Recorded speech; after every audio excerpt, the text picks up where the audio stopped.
Olá, meu nome é Fábio Takeda, sou médico radiologista, fiz neuroradiologia na Beneficência Portuguesa de São Paulo e sou criador do Neuroimagem na Prática. Deixa eu te contextualizar para você entender a dinâmica do vídeo que você vai ver agora. Tá? Este vídeo é uma gravação do encontro semanal ao vivo que eu tenho com os alunos do Neuroimagem na Prática. Antes da reunião, eles tiveram acesso já ao exame completo no Pax, então eles tiveram a oportunidade de tentar interpretar por conta própria, e daí a gente faz o encontro ao vivo, né? É uma das atividades do treinamento. Então a gente faz esse encontro ao vivo para discutir e tentar chegar no mesmo raciocínio final.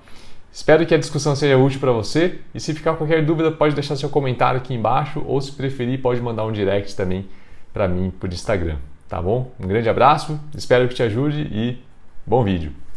E hoje nós vamos discutir dois casos, né? O título do nosso encontro hoje poderia ser Que tumor é esse? Né? Mas eu vou gastar boa parte do tempo da discussão hoje focando em repercussões desses tumores, né? Porque na prática o que acontece, tá? Isso aí é uma dica principalmente para quem for residente de radiologia, quem está começando na radiologia. No começo a gente fica muito preocupado, eu pelo menos ficava muito preocupado em cravar diagnóstico, né? Querer brilhar no diagnóstico. E eu fui aprendendo com o tempo que muitas vezes você descrever as relações anatômicas, descrever as repercussões de uma lesão expansiva é tão importante quanto, e algumas vezes até mais importante do que você definir o diagnóstico anatomopatológico, o diagnóstico molecular daquela lesão expansiva. Então, às vezes, você gasta uma energia brutal para descrever o tumor, tentar definir um diagnóstico anatomopatológico, e não enfatiza de forma adequada, por exemplo, que o paciente tem uma hidrocefalia, ou não destaca que o paciente tem uma trombose venosa, né? Então, é muito importante também, e às vezes mais importante até, a gente descrever essas relações, né, as alterações associadas ao tumor. Então, muitas vezes vai gastar muita energia descrevendo, e o colega neurocirurgião vai falar, tá bom, vou operar e mandar para a patologia, vamos ver o que a patologia fala para definir a conduta. Tá? Então vamos lá, galera. O que vocês acharam desses dois casos? Primeiro, caso 1 do Neuroimagem ao vivo 23. Enquanto o pessoal vai mandando as respostas do chat, eu vou passando as imagens aqui. Sagital T1, né? Passei aqui no Sagital T1. O axial flare T2.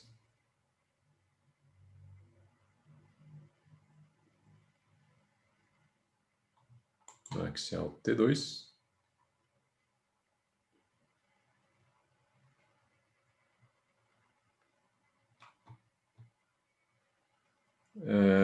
Mandaram aqui. Uma lesão expansiva no hemisfério cerebelar esquerdo com edema adjacente. Nota-se calcificação periférica à lesão. Tá. Então, a gente tem uma lesão expansiva. Então, vamos lá, vamos aos poucos. Né? Lesão expansiva no hemisfério cerebelar esquerdo. No aspecto lateral, aqui do hemisfério cerebelar esquerdo. Né? É uma lesão intra ou extraaxial, na sua opinião? Ou na opinião de vocês, né? Intraaxial. Tá? Por que você acha que é intraaxial e não é extraaxial?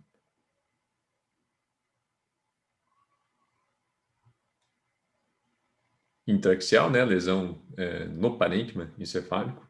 Extraaxial, lesão fora do parênquima encefálico. O parênquima envolve a lesão. Não tem um plano de clivagem, né, entre a lesão e o parênquima encefálico. Tem um contato muito direto aqui da lesão com edema adjacente, né? Então,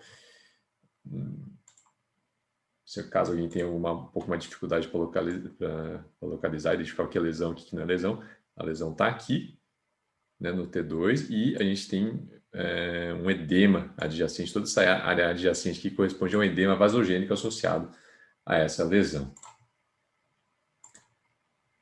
Não tem rima de cólica, base de implantação dural. Cuidado que assim, o fato de não ter uma base de implantação dural não exclui que seja uma lesão extraaxial, né? Então, assim, a presença de uma base de implantação dural favorece que a lesão seja extraaxial, embora não seja patognomônico, né? A gente tem lesões intraaxiais, como o xantoastrocitoma pleomórfico, que pode ter um aspecto de, de, de base dural, né? Que são tumores mais periféricos, mas a ausência, então, assim, a presença do sinal de base de implantação dural favorece o diagnóstico de uma lesão extraaxial, mas a ausência, ao mesmo tempo, não afasta a possibilidade de ser uma lesão. Não define que a lesão é intraaxial, tá? Não sei se ficou confuso. Mandaram aqui, ó, lesão nodular no hemisfério cerebelar esquerdo apresentando hipossinal em T1, isso aqui é uma coisa interessante, hipersinal em T2 e com realce homogêneo pelo contraste. Associa-se edema no parênquima adjacente com leve desvio do verme cerebelar para a direita e compressão do quarto ventrículo.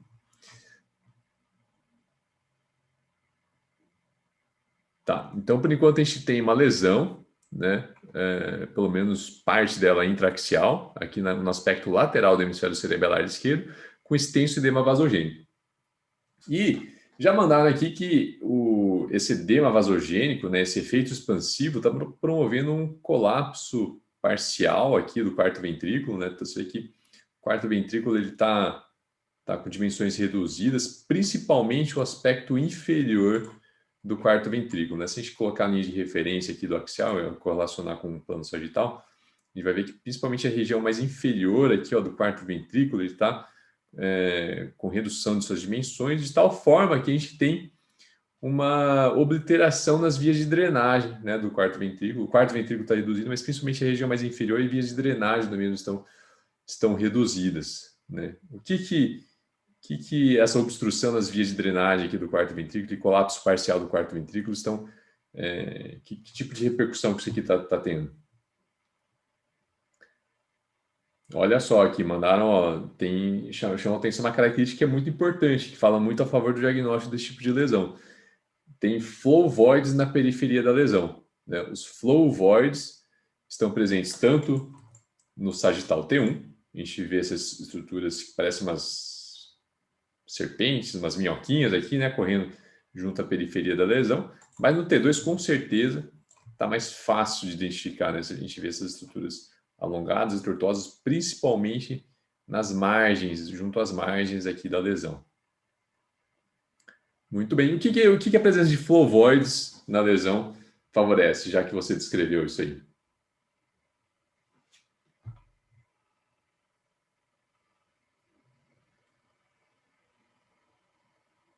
Lesão intensamente vascularizada, isso mesmo. Esse tipo de informação é importante fornecer, né? Eu não tenho experiência em neurocirurgia, mas se eu fosse cirurgião e fosse entrar numa cirurgia, eu ia gostar de saber se a lesão ela tem sinais de elevada vascularização, se tem muitos vasos calibrosos, né? Principalmente na margem da lesão, né? Então, você vai entrar na cirurgia ali, encontra um paredão ali de vasos, né? Eventualmente fazer uma angiografia, né, para programação cirúrgica ou até para melhorar o aspecto da lesão, né? Às vezes consegue até dar uma enxugada na lesão antes de entrar na cirurgia. Então, é um tipo de informação importante. E vai ajudar também no nosso raciocínio diagnóstico, né, na nossa hipótese diagnóstica. Muito bem, então a gente tem esse efeito expansivo aqui. E o que está causando, pessoal, esse efeito expansivo aqui na fossa posterior?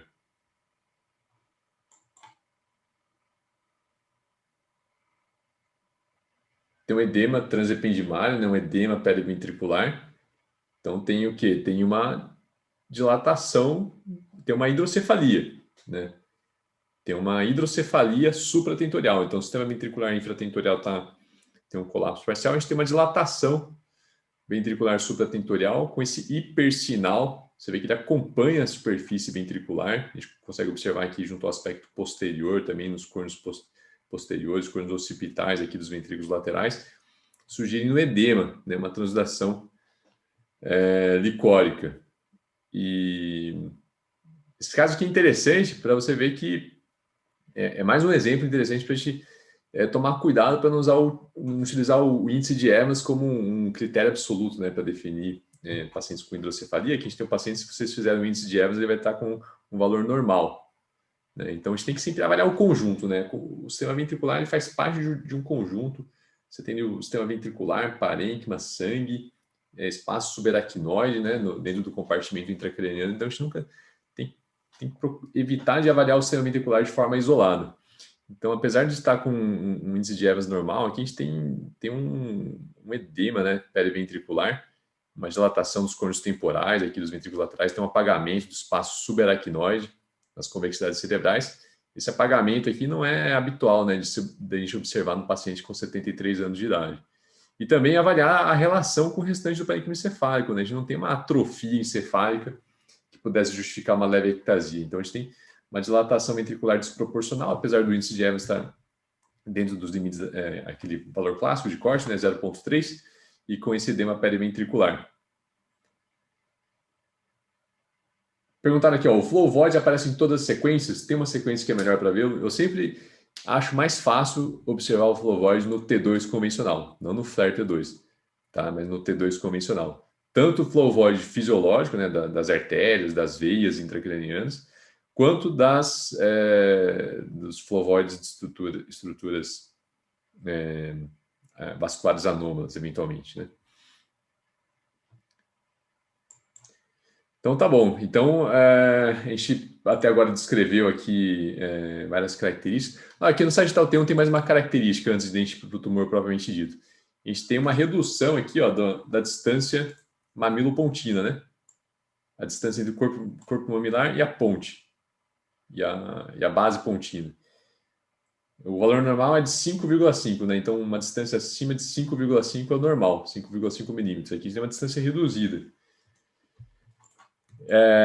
Essa distância mamilo-pontina aqui a gente utiliza para tá normalmente associado à hipotensão intracraniana. Então, para vocês verem que hidrocefalia supratentorial também pode causar redução, né, dessa distância mamilo-pontina. Então, não é um achado específico da hipotensão intracraniana. Está presente na hipotensão intracraniana, mas não é uma medida específica da hipotensão. E além disso, aqui no sagital a gente consegue observar também, tanto no sagital quanto no coronal também, se não me engano. No coronal acho que fica um pouco melhor caracterizado até, que a gente tem o quê? A gente tem esse efeito expansivo aqui na fossa posterior está causando uma herniação das tonsilas cerebelares através do forame magno, principalmente à direita, né? A gente tem aqui os limites do forame magno, né, limites laterais. Aqui a gente tem a tonsila cerebelar direita e aqui a tonsila cerebelar herniando à esquerda. Então tem uma herniação das tonsilas cerebelares através do forame magno, principalmente à esquerda.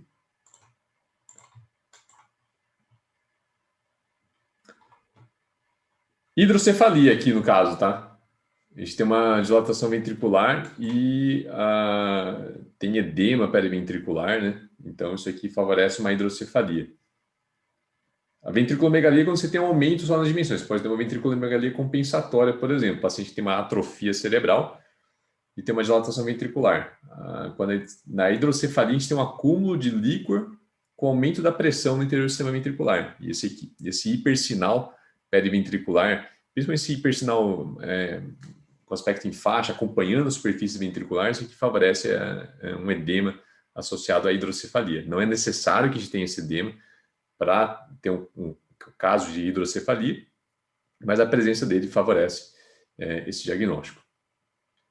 Tá? Tem um encontro ao vivo em que a gente discute mais detalhadamente sobre hidrocefalia. Deixa eu passar aqui, só para caso você queira revisar. O encontro ao vivo 11. Tá? Neuroimagem ao vivo 11 tem uma discussão sobre hidrocefalia. Chiari 1.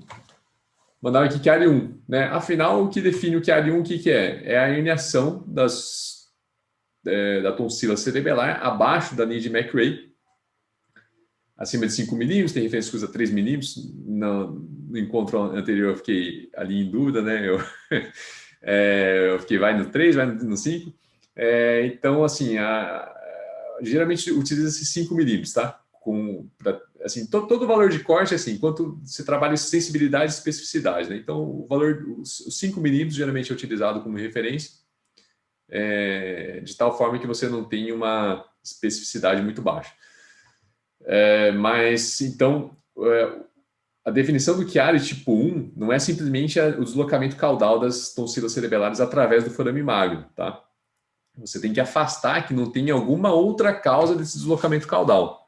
Por exemplo, uma hidrocefalia causando esse deslocamento caudal da tonsila cerebelar. Por exemplo, você não pode ter uma lesão expansiva, como a gente está observando aqui, causando esse deslocamento da tonsila cerebelar. A gente não pode ter uma hipotensão ou hipertensão, eventualmente, intracraniana, causando esse deslocamento caudal. Tá? Então, o Chiari tipo 1 ele é um deslocamento caudal classicamente associado a uma fossa posterior com dimensões reduzidas. Então, aqui o que está causando esse deslocamento é esse efeito de massa e também tem a hidrocefalia associada. Tá? Então, a hidrocefalia pode estar contribuindo também para essa herniação da tonsila. Tá? Então, nesse caso, a gente não pode chamar de malformação de Chiari tipo 1. Como diferenciar a transudação ependimária de ependimite granular? Pelo contexto mesmo? E também porque a ependimite granular, tipicamente, ela vai ficar mais restrita aqui junto aos cornos frontais dos ventrículos laterais. Aqui a gente tem um hipersinal um pouco mais extenso, mais difuso, revestindo toda a superfície ependimária aqui, ó, dos cornos occipitais. Esse padrão de distribuição aqui não favorece. Se fosse pegar de forma isolada só isso aqui, ó, né? Nem valorizaria, provavelmente.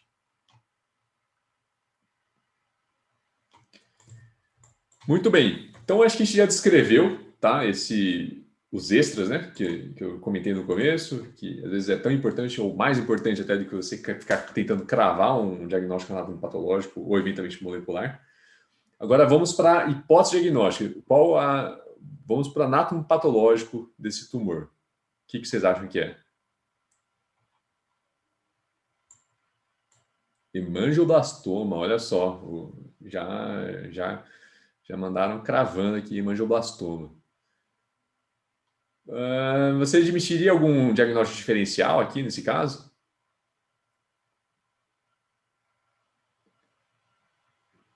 Uma lesão sólida, com realce homogêneo, extenso edema vasorino, paciente de 73 anos de idade, né? A gente está falando de paciente de 73 anos de idade. Metástase, né?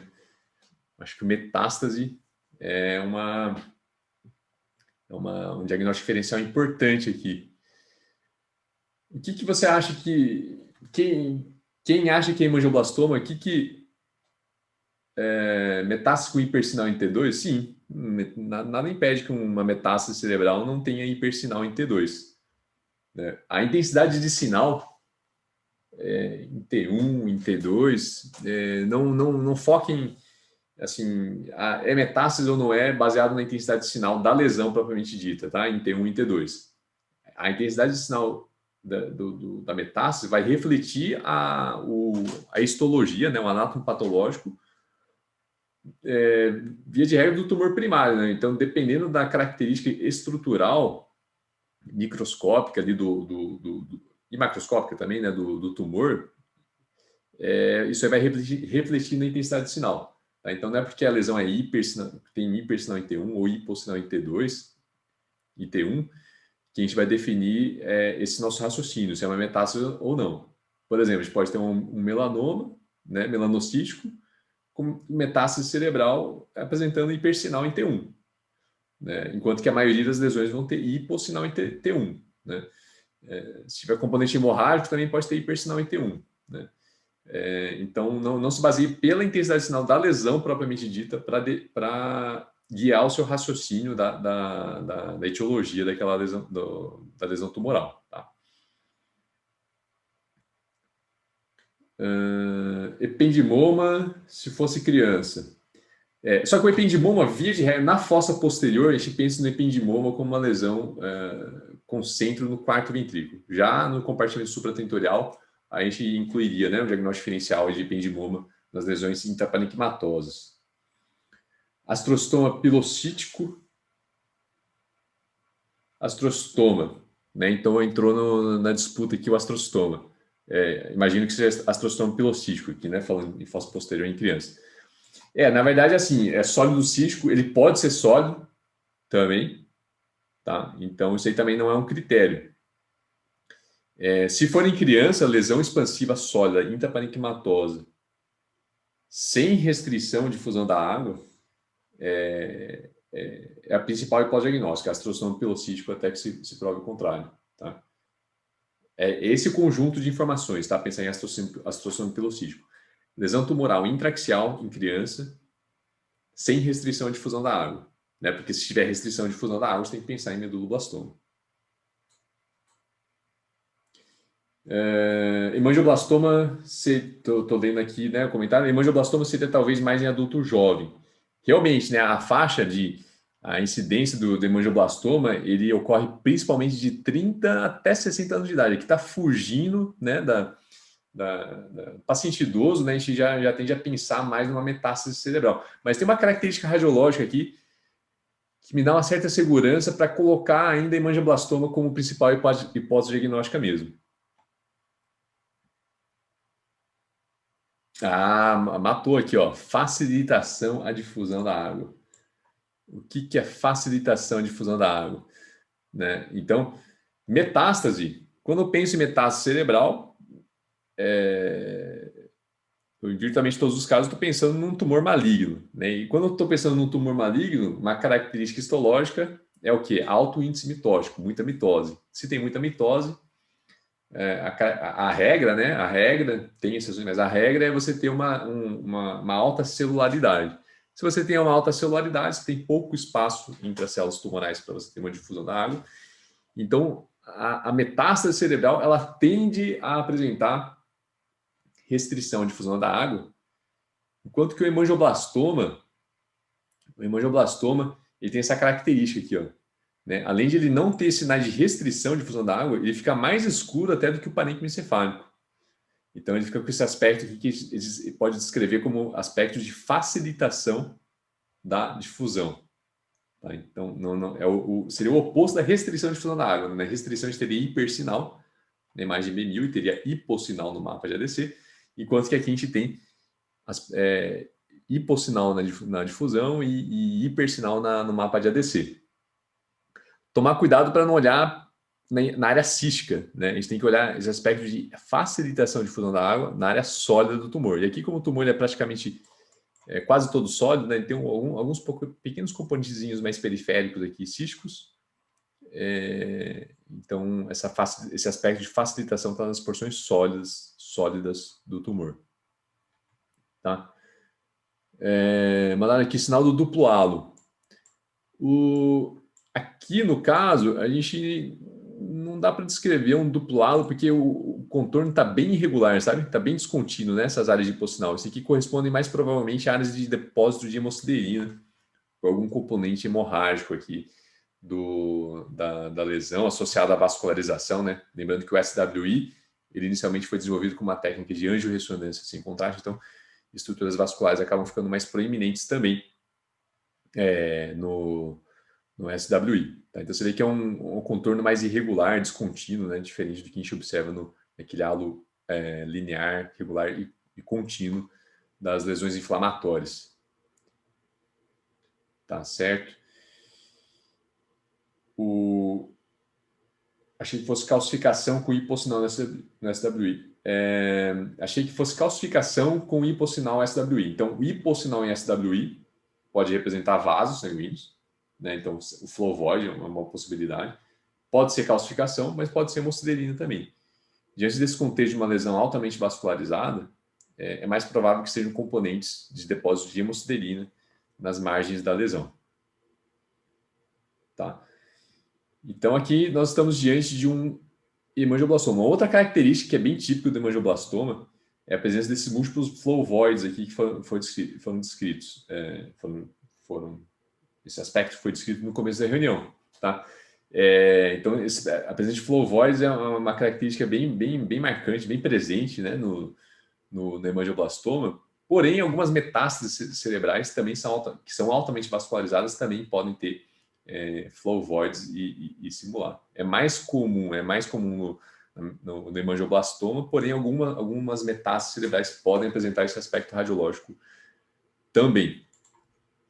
Mas esse aqui não é um aspecto típico, né, pessoal, de hemangioblastoma. Qual que é o aspecto clássico de hemangioblastoma?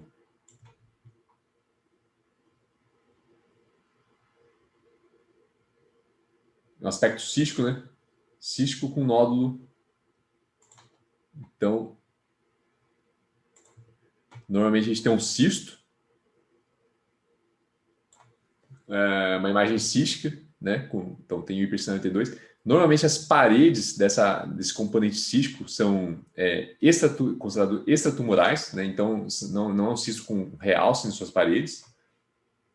E a lesão, ela tem um nódulo com realce, e tipicamente esse nódulo com realce pelo contraste, ele fica junto à superfície pial, tá? Vou até escrever perto aqui, ó, porque para ver que tem relação com a superfície pial, né? Que é a camada menina que recobre diretamente a superfície do parênquima encefálico. Tá? Então, tipicamente, esse nódulo tem um íntimo contato com a superfície pial do encéfalo. Tem que tomar cuidado, porque muitas vezes esse nódulozinho aqui, ele às vezes é bem pequenininho, então é importante a gente ter à disposição imagens volumétricas, né, pós-contraste, para ter certeza de que não tem um nódulo.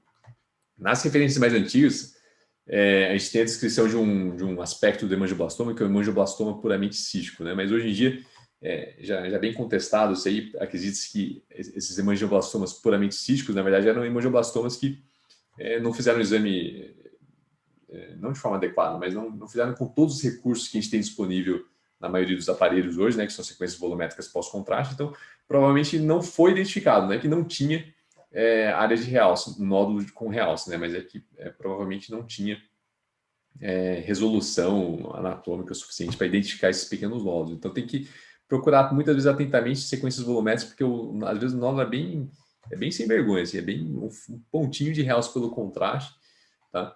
E mesmo sendo pequeno esse componente, esse nódulo com realce pelo contraste, olhando atentamente, a gente vai conseguir encontrar alguns flow voids correndo ali junto a esse componente sólido da lesão. Tá? Esse aqui é o aspecto típico, né, descrito como aspecto típico do hemangioblastoma. Ele representa geralmente 60%, um pouquinho mais de 60% dos tumores. Ou seja, apesar de ser descrito como padrão típico, 60%, tem outros 40% quase, né, que vão ter outros padrões radiológicos. O segundo padrão mais comum é esse aqui, ó, é o padrão sólido, um padrão com realce sólido pelo contraste. Tá? Padrão com realce sólido pelo contraste. E depois a gente vai ter variações, né? A gente vai ter variações com alguns... Deixa eu fazer um outro aqui, então. Opa!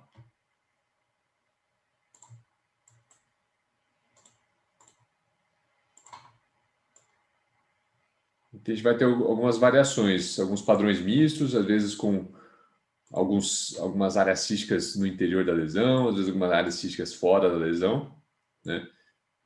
Às vezes um grande cisto central, né, com realce periférico. Mas esse aqui é o padrão típico, a gente vai observar em 60% dos casos. E esse aqui é a segunda forma radiológica mais comum de nós identificarmos no diagnóstico do hemangioblastoma.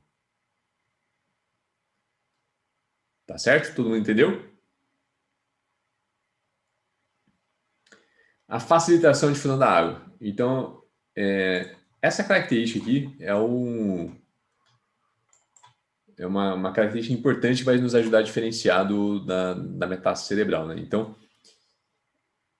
o hemangioblastoma, o que é o hemangioblastoma? Né? O hemangioblastoma, ele é um tumor de origem vascular, grau 1, da Organização Mundial de Saúde, da OMS, tá? Tumor grau 1. Só de eu te dizer que é um tumor grau 1, eu já estou falando que é um tumor que não é para apresentar sinais de restrição de difusão da água, né? Por quê? A gente vai ter restrição de difusão da água diante de um tumor sólido, né?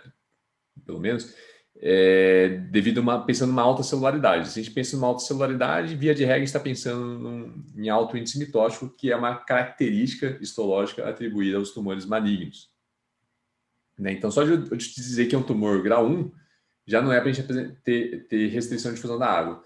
Agora, o hemangioblastoma é um tumor de origem vascular e, do ponto de vista patológico, ele parece muito um hemangioma. Né? Então, é uma rede de vasos ali e essa característica histológica faz com que a gente tenha não só a gente não tem uma restrição, como tem também uma facilitação à difusão da água. Tá? E tem uma associação clássica, né? Qual que é a associação clássica que a gente tem do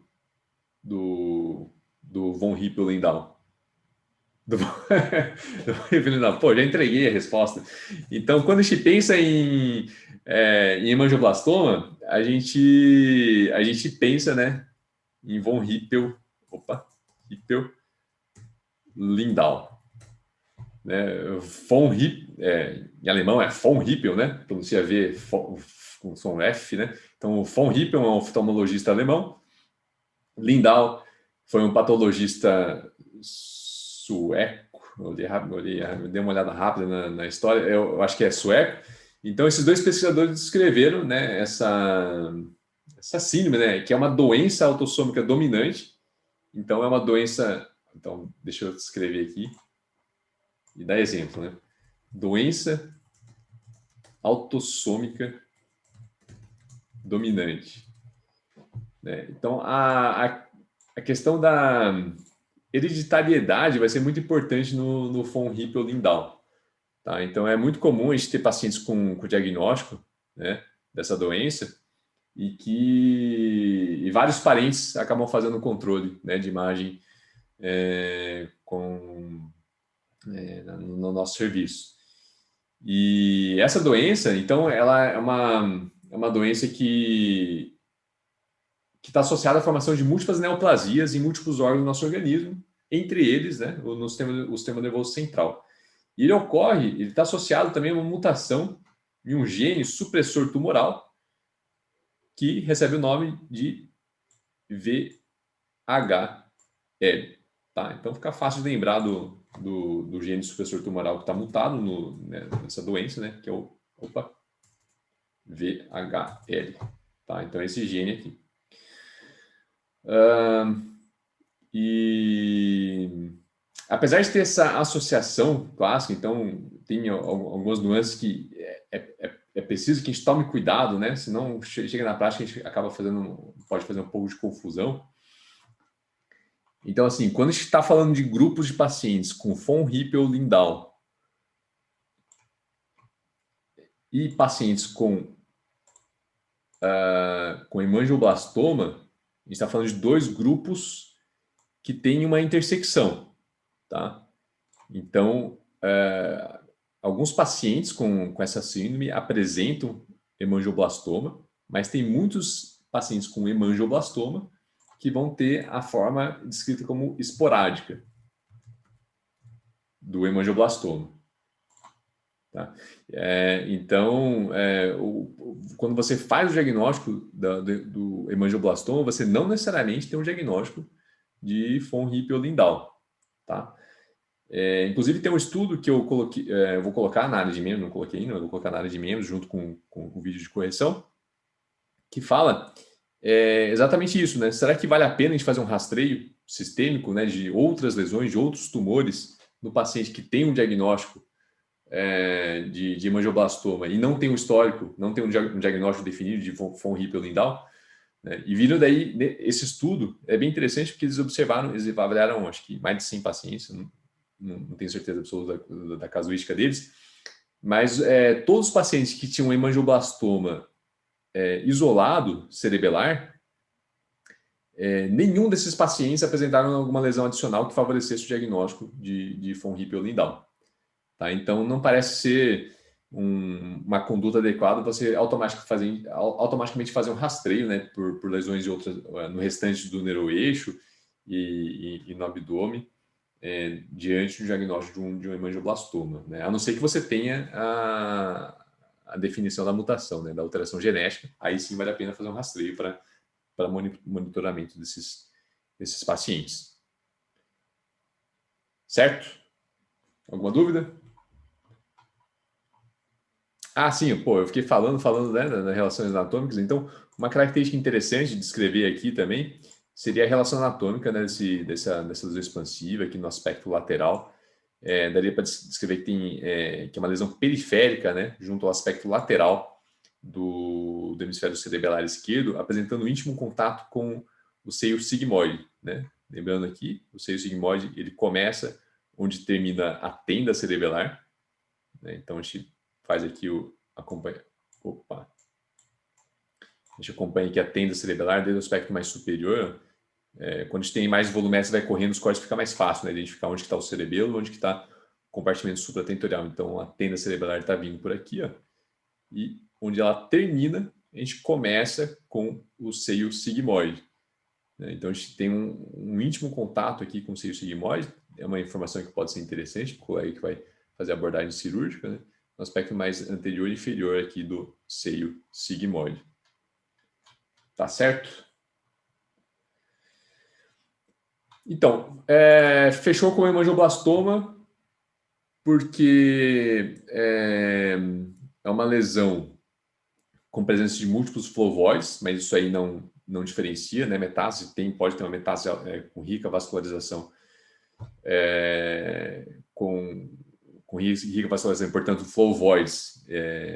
Então, a metástase cerebral pode ter um aspecto radiológico parecido, mas esse aspecto na difusão aqui colocou, na minha opinião, colocou o hemangioblastoma lá no topo da lista, tá? Está no topo da lista ali como principal hipótese diagnóstica, né? E mais, né, um paciente de 73 anos de idade, eu não excluiria completamente a possibilidade de metástase. Né? Então, eu coloquei principal hipótese diagnóstica hemangioblastoma, tendo como diagnóstico diferencial metástase cerebelar. Né? E no anátomo patológico acabou confirmando daí o hemangioblastoma. Ah, tá. Você perguntou, desculpa. Fechou como von Hippel-Lindau? Não fechou e existe uma grande chance que seja esporádico, né? Outra característica também é que os hemangioblastomas associados a von Hippel-Lindau, tipicamente eles são diagnosticados em pacientes mais jovens, né? Então, pacientes de 73 anos de idade com hemangioblastoma isolado, a chance é muito grande que seja um hemangioblastoma isolado. Tá? A localização do cerebelo é a localização mais comum do hemangioblastoma. Tá? Esse aqui é a localização mais típica, só o aspecto radiológico não é o mais comum. Não é o mais comum, e não é assim a grande maioria dos casos, mas é o mais comum, tem 60%, 60 e pouco por cento dos casos, é o aspecto com cisto, sem realce pelo contraste, e um nódulozinho, muitas vezes pequenininho, tem que tomar cuidado para não perder esse cisto, com intenso realce pelo contraste. E se você vira os flovoides junto a esse componente sólido, aí a gente pode ir com segurança para o diagnóstico de hemangioblastoma. E tipicamente o nódulo junto à superfície pial do hemisfério cerebelar.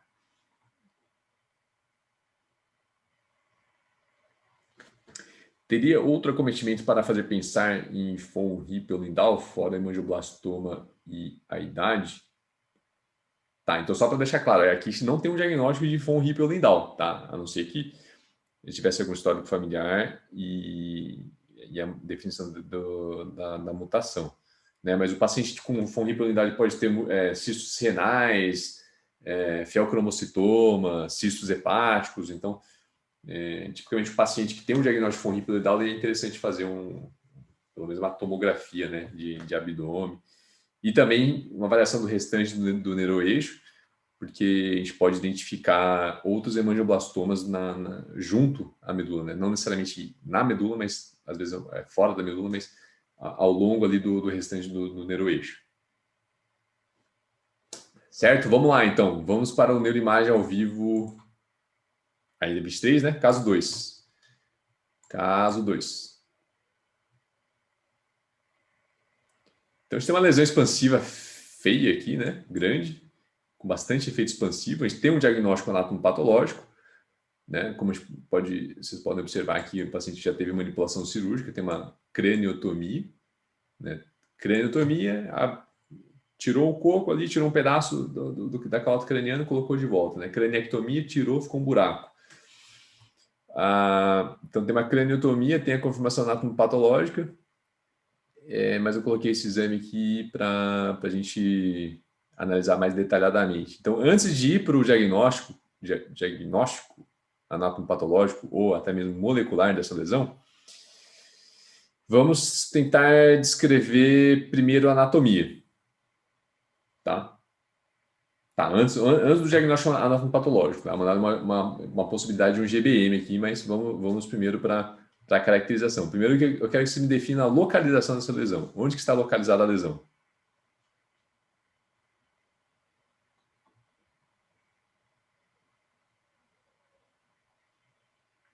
Lobo parietal esquerdo.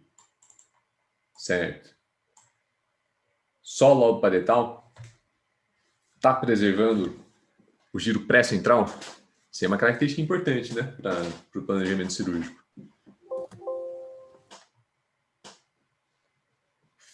Frontotemporoparietal à esquerda. Opa, daí já a galera já ficou um pouco, não, peraí, talvez esteja lóbulo parietal superior, ó, já foram um pouco mais agressivo aqui na localização. Lóbulo parietal superior, parietal.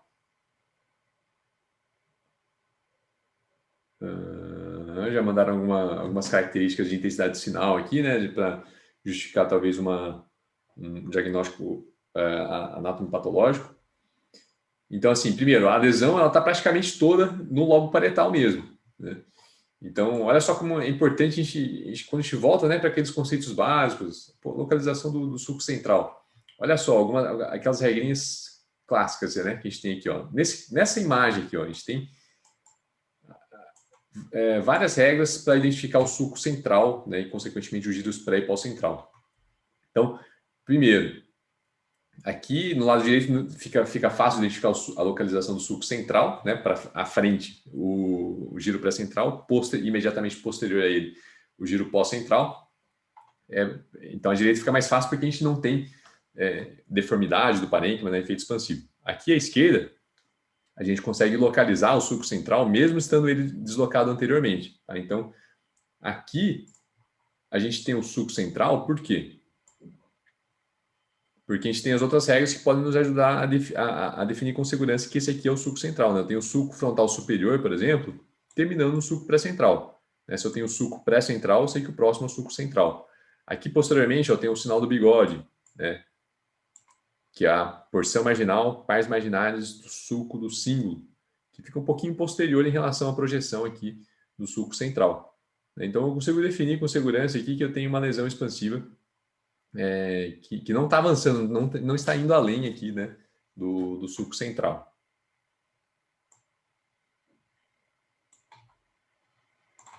Tá? Então, assim, então, isso aqui é importante a gente tentar definir antes de ir para o diagnóstico anatomopatológico, né? Porque é um tipo de caracterização que às vezes a gente vai ficar fosforilando no anatomopatológico e o colega cirurgião vai falar, tá bom, vou abrir e o que vai me definir realmente a conduta, né? Ou do colega oncologista vai ser a análise da patologia, na maioria das vezes, né? Então, tá pegando, olha só, tá pegando a região cortical, né? O córtex cerebral e região subcortical.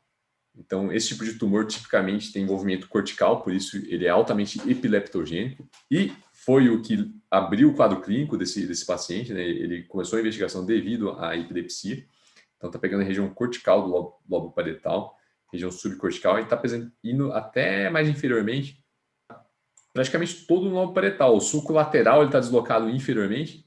Aqui, mais no aspecto posterior da lesão, a gente tem alteração de sinal aqui também na substância branca do lobo temporal. Né? Mas a lesão está praticamente toda aqui, né, nas regiões mais periféricas, acometendo região cortical e subcortical do lobo parietal. E tem uma extensão profunda também, né? Tem uma extensão profunda do tumor, acometendo aqui o aspecto posterior, né, da região núcleo capsular e pegando também o parênquima periventricular, principalmente aqui na região peritrigonal, né? A gente tem um átrio ventricular direito aqui, o átrio ventricular esquerdo está colabado e com envolvimento da substância branca peritrigonal. Tem talvez um pouco de edema, né? Mas a maior parte do tumor aqui a gente vê pouco edema. Eu não posso gerar com certeza se isso aqui é edema ou infiltração tumoral, mas parece que a maior parte do que eu estou observando aqui, diferente do outro caso, né, em que eu tinha bastante edema vasogênico, boa parte da alteração do sinal, do hipersinal no T2 e flare, que corresponde a edema vasogênico, aqui eu acho que a maior parte do que eu estou vendo de hipersinal, você vê que tem um limite mais bem definido aqui, né, não é aquele aspecto de edema vasogênico que a gente tem uma perda da definição. e tem a característica favorece mais uma infiltração tumoral mesmo do que um edema. Além disso, que tipo de repercussão está causando o efeito expansivo aqui, hein, dessa lesão?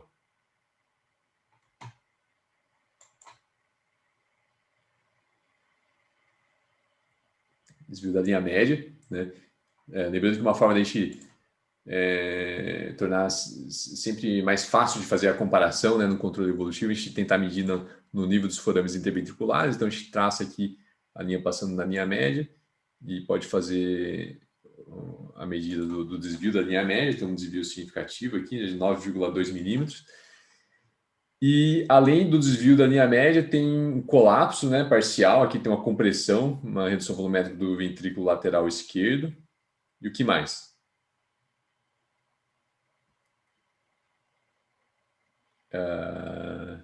Herniação transependimária. O que será que você quer dizer com herniação transependimária?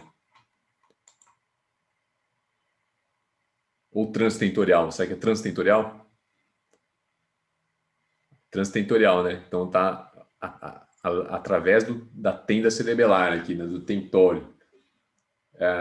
Quando a gente fala de herniação transtentorial, a gente também está falando. A gente pode falar de herniação transtentorial central e lateral. Aqui a gente observa uma herniação transtentorial lateral, tanto anterior, né? Eu estou me referindo daí especificamente à herniação do uncus, e a herniação transtentorial lateral posterior, né? Do giro parahipocampal. Então eu tenho uma herniação transtentorial mais difusa, né? Lateral mais difusa, que pegando tanto o uncus, que é essa região aqui que se projeta na região da cisterna crural, e também o giro parahipocampal. Além disso, essa herniação transtentorial descendente está causando um deslocamento, né, do mesencéfalo, do tronco cefálico, para a direita.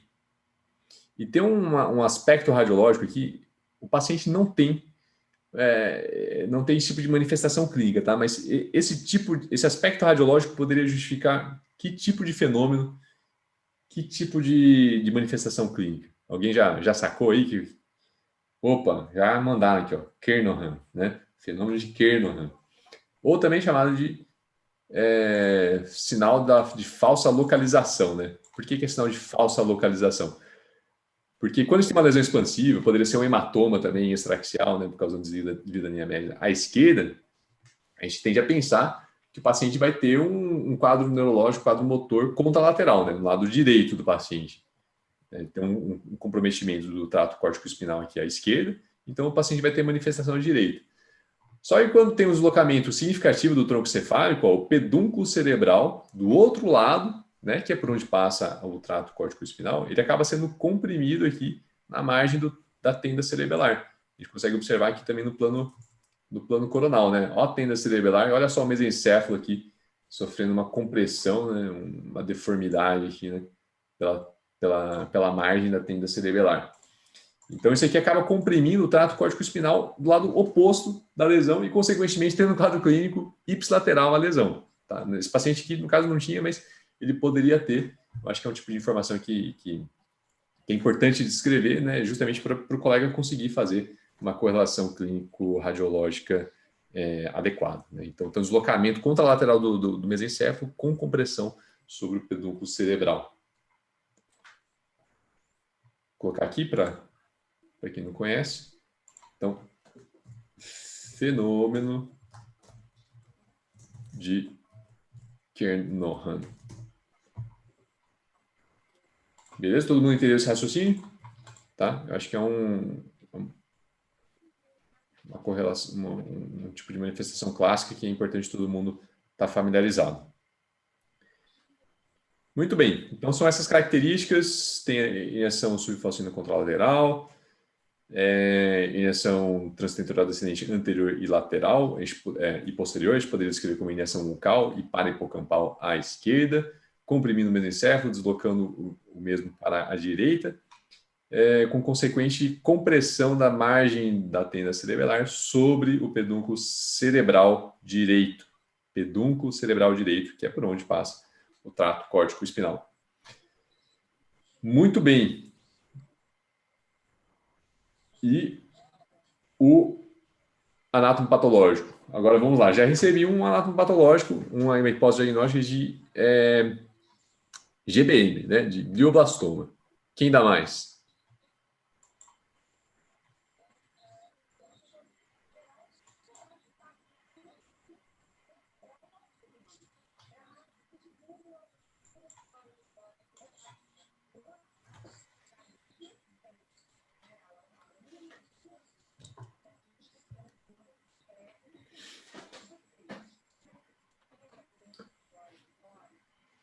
Coloquei uma camisa que dá um efeito meio louco na câmera, né? Fica meio.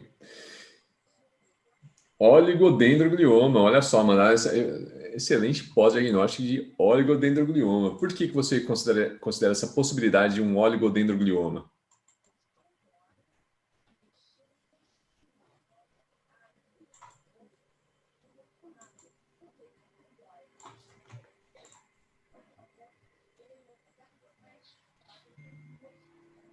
Localização é importante, né? O oligodendroglioma verdadeiro, né? Então vamos começar a descrever aqui, colocar essas informações. Essa bela hipótese diagnóstica. Oligodendroglioma. Quando a gente fala de oligodendroglioma em 2020, o oligodendroglioma verdadeiro, a gente está falando de um tumor que tem como característica molecular uma codeleção 1p19q, né? Que quer dizer o quê? É uma codeleção, né? Então a gente tem uma perda do braço curto, deixa eu colocar outra cor aqui, braço curto do cromossomo 1, que representa 1p, tá? Isso quer dizer uma perda do braço curto do cromossomo 1 e do braço longo do cromossomo 19, tá? P, né? Quer dizer petit, né? Então é o braço curto, é sempre braço curto quando se refere ao P do cromossomo 1, e Q é braço longo. Não faz muito sentido não escolher a letra Q só porque era a próxima letra do alfabeto, tá? Então, braço curto, cromossomo 1 e braço longo, cromossomo Q. 1P, codeleção 1P19Q. Hoje em dia, a gente não tem mais diagnóstico de oligodendroglioma sem a definição dessa característica molecular. Tá? Se não tiver o diagnóstico molecular, a gente pode definir no máximo tem características histológicas de oligodendroglioma. Né? O oligodendroglioma verdadeiro, ele tem essas duas localizações principais. A mais comum, mas não é assim a grande maioria dos casos, mas a mais comum é lobo frontal, tá? 50%, um pouquinho mais de 50% dos casos. E o segundo local mais comum é lobo parietal. Então, o destaque no lobo parietal tá boa, né? Mas assim, só a localização do lobo parietal, a gente pode ter GBM, lobo parietal, a gente pode ter outros tipos de glioma, né? Só a localização não vai fazer a gente ter uma segurança de que se trata de um oligodendroglioma, né? Olha só, mandaram aqui, calcificação. Como que você avaliou a calcificação?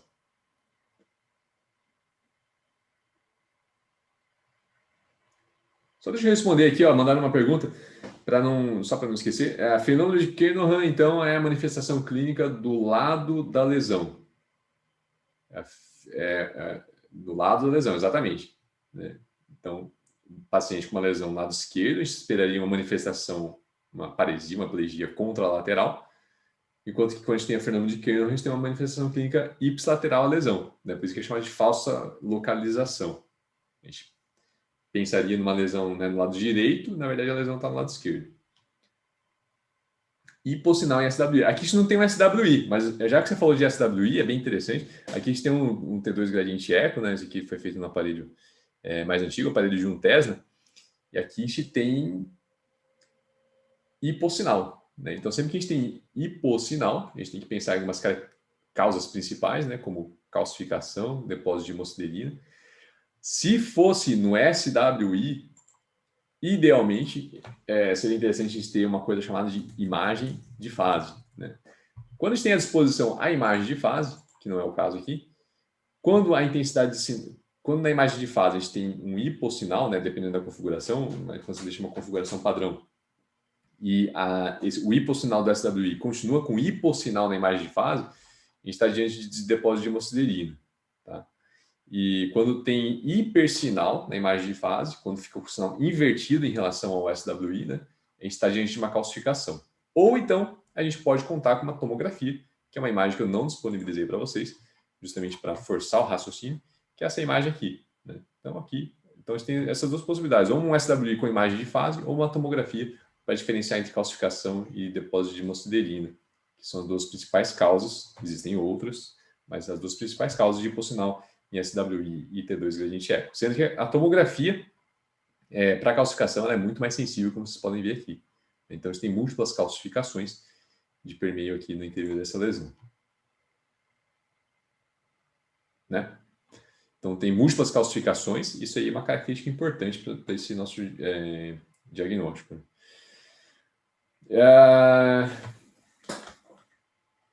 Então, tá, deixa eu escrevendo aqui as características que a gente já escreveu. Então, oligodendroglioma. O que vai favorecer? Localização é importante. Comentário sobre a localização. Frontal e parietal favorecem essa hipótese diagnóstica. Calcificação, né? A presença de calcificações, não, apesar de não ser patognomônico do oligodendroglioma, é uma característica que é considerada específica, né, para o diagnóstico de oligodendroglioma. Principalmente se tiver calcificações extensas no interior da lesão. E tem um tipo de calcificação que é considerado muito característico do oligodendroglioma, que é um aspecto que acompanha, né, os giros corticais. Então, a calcificação é uma característica específica do oligodendroglioma. Eu não tenho aqui. Vira e mexe eu coloco no Close Friends, tá? Uma imagem de fase para ilustrar. Mas qualquer hora eu vou colocar um casinho aí para reforçar isso aí. Então, lobo frontal, parietal, aspecto heterogêneo, massa heterogênea. Quando a gente fala de oligodendroglioma, outra característica, oligodendroglioma está falando de tumor grau 2 ou grau 3 da OMS, da Organização Mundial de Saúde. Então, a gente está falando de tumores que eles tendem a ter um crescimento lento. Né? Então, uma característica que a gente pode observar, que favorece o diagnóstico também, afastando essa hipótese diagnóstica de tumores mais agressivos, é um remodelamento da tábua interna da calota craniana, né? Esse crescimento lento do tumor, e tipicamente ele é periférico, né? Como eu já falei, tipicamente ele tem como manifestação clínica a epilepsia, porque tem envolvimento cortical, né? Então, esse crescimento lento ele vai fazendo um remodelamento da calota craniana, e a calota craniana adjacente ela é uma característica do oligodendroglioma também, ela vai ficando mais afilada, né? Então, calcificação, localização lobo frontal e parietal, massa heterogênea, essa é uma característica que fala a favor do diagnóstico do oligodendroglioma. E tem uma característica que mudou um pouquinho com o tempo, né? Algumas descrições mais antigas falam que tipicamente o oligodendroglioma tem margens bem definidas, tá? Mas os estudos mais recentes observando os oligodendrogliomas verdadeiros, né, com essa codeleção, um P19Q, eles são tumores com margens mal definidas, tá? Margens mal definidas, tanto em T1 quanto em T2. Nesse caso aqui ele foge à regra, né? Boa parte do tumor aqui a gente tem limites bem definidos, com exceção dessa região mais inferior aqui, que a gente tem limites mal definidos da lesão, né? Mas diante de um contexto com extensas calcificações, né, eu fiquei com o oligodendroglioma como principal hipótese diagnóstica e acabou tendo a confirmação anatomopatológica. Nesse caso que teve confirmação anatomopatológica, não foi feito o estudo molecular. E o realce pelo contraste, pessoal?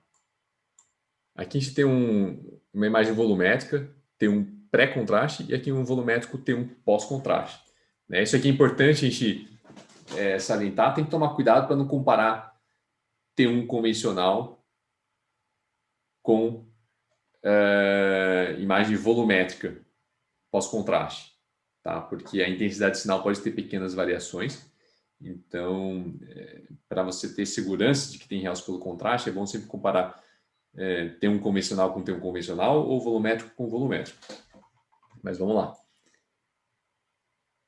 Então, assim, a gente tem alguns pequenos focos de realce pelo contraste, né? Uma vez que a gente está pensando já na possibilidade de oligodendroglioma, esses focos de realce pelo contraste aqui me ajudam a diferenciar se é um tumor grau 2 ou grau 3? O que vocês acham? E mandar outro comentário aqui, para diferenciar a área de edema de tumor remanescente só fazendo o espectro, né? Ponto de interrogação. Foi uma pergunta. Ah, ah, é, nesse caso aqui, eu considerei que era tudo praticamente infiltração tumoral. Não achei que tinha aspecto de edema vasogênico adjacente, não. Mas se tiver a dúvida, pode ajudar na prática, sim, tá? A gente discute muito isso aí no campo teórico, né? Que é uma ferramenta para diferenciar. Mas para você ter uma segurança, gente que realmente não tem infiltração tumoral baseada ou não na espectroscopia, se tiver um aumento de colina, se tiver um aumento da densidade capilar na perfusão, beleza, isso aí favorece a presença de filtração tumoral, né? Principalmente pensando na possibilidade de um tumor primário. Mas diante de sinais, a ausência de sinais de filtração tumoral, ou seja, não tem aumento de colina, não tem sinais de aumento da densidade capilar na perfusão, cuidado, tá? Continua sendo ou edema ou infiltração tumoral. Então é o seguinte, o oligodendroglioma, mesmo o tumor grau 2, ele tem um padrão microvascular de capilares chamado chicken wire. Chicken wire.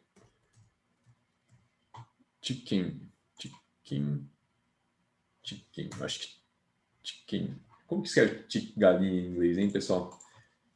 Chicken com CK, né? Chicken CK. Porque parece uma tela de galinheiro, tá? O aspecto patológico. Presente tanto no tumor grau 2 quanto no grau 3.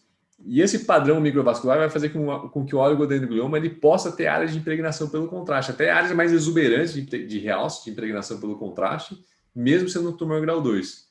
E pelo mesmo motivo, mesmo tumores grau 2, eles podem ter perfusão elevada. Tá? Então, o Mengele, que é um dos caras que mais estuda, né, perfusão encefálica no mundo, ele observou que o aumento na densidade capilar ele é um achado pouco específico para você diferenciar tumor grau 2 ou grau 3.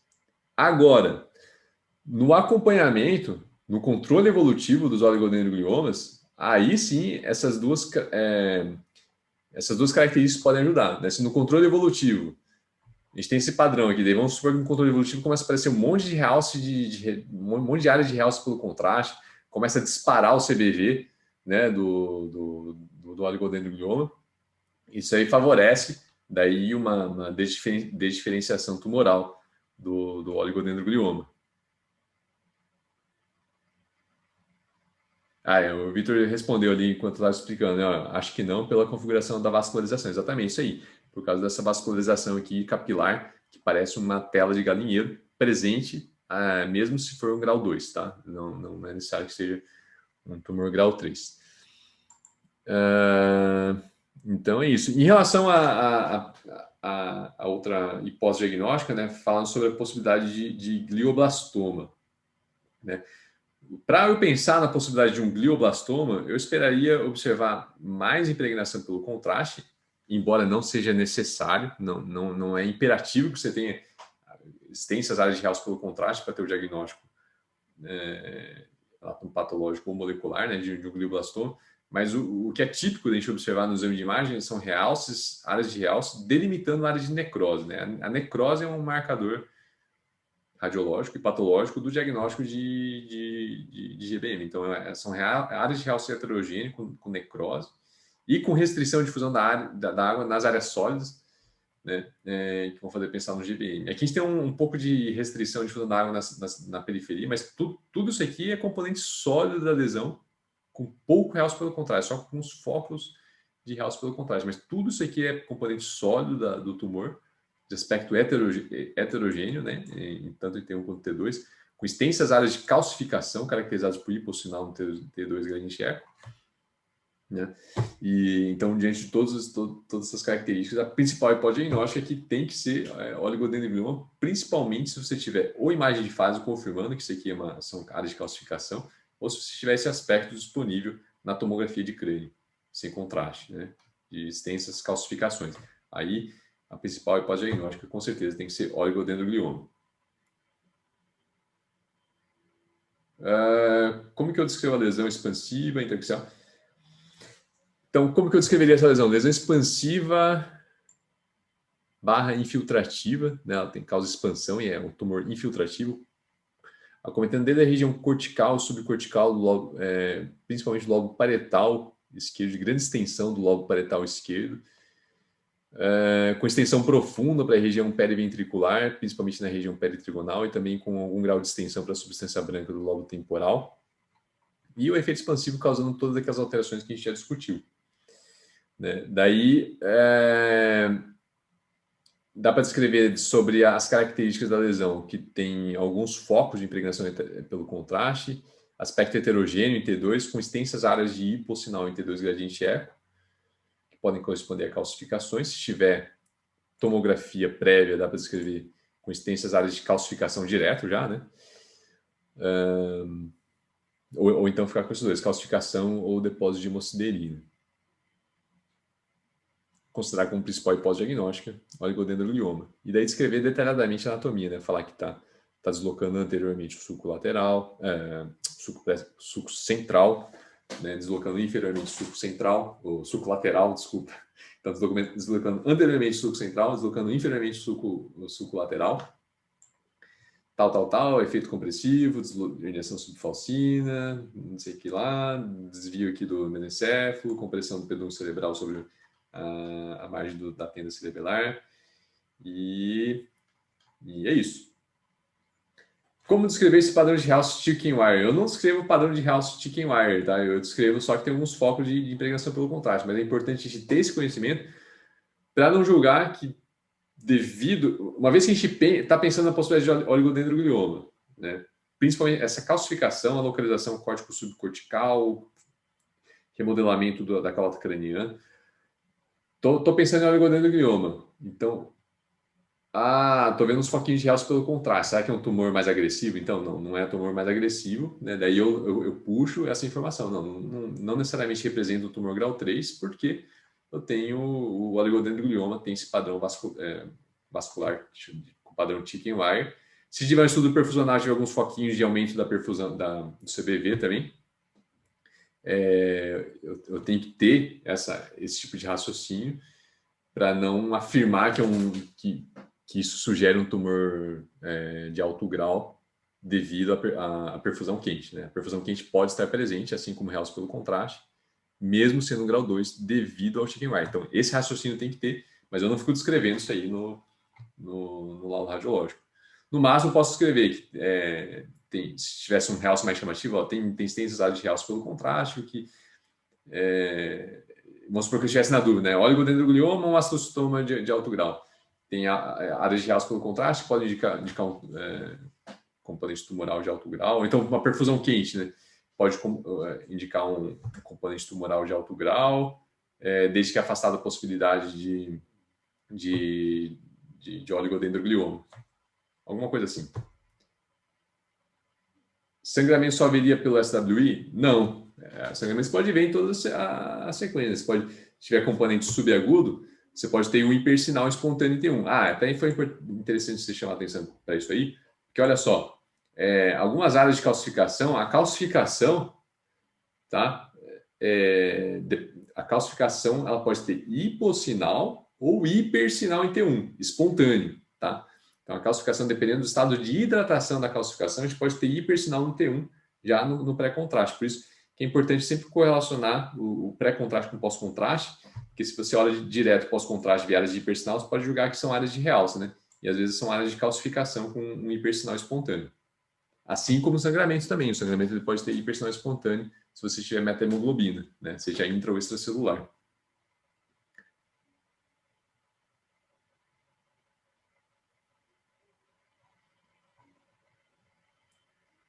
Valeu. Estouramos um pouquinho o tempo, né? Mas eu acho que é válido a gente fazer essas discussões mais detalhadas, né, nos nossos encontros ao vivo. Certo? Alguma dúvida? Ficou alguma dúvida? Nível hard, isso é bom, hein? Valeu, valeu, pessoal. Então é isso. Espero que as informações ajudem vocês nas suas rotinas. Então lembre-se, tá? Não fica focando só no diagnóstico, cravar o diagnóstico anatomopatológico molecular. Se esforcem para descrever essas características, os tipos de herniações cerebrais, se tem cuidado com o efeito mariposa, faça análise sistemática, procure ver se não tem trombose, se não tem alguma outra alteração adicional que pode ser, às vezes, até mais importante, mais emergencial, né, de ser tomada uma conduta do que a lesão expansiva mais chamativa. Essas relações anatômicas são todas muito importantes, às vezes mais importante até para o colega que vai tomar a conduta do que você ficar gastando muita energia, né, focando só no... Tem que ter um equilíbrio, tá? Não foca só no diagnóstico anatomopatológico. Valeu, galera! Uma boa noite e até a próxima, então.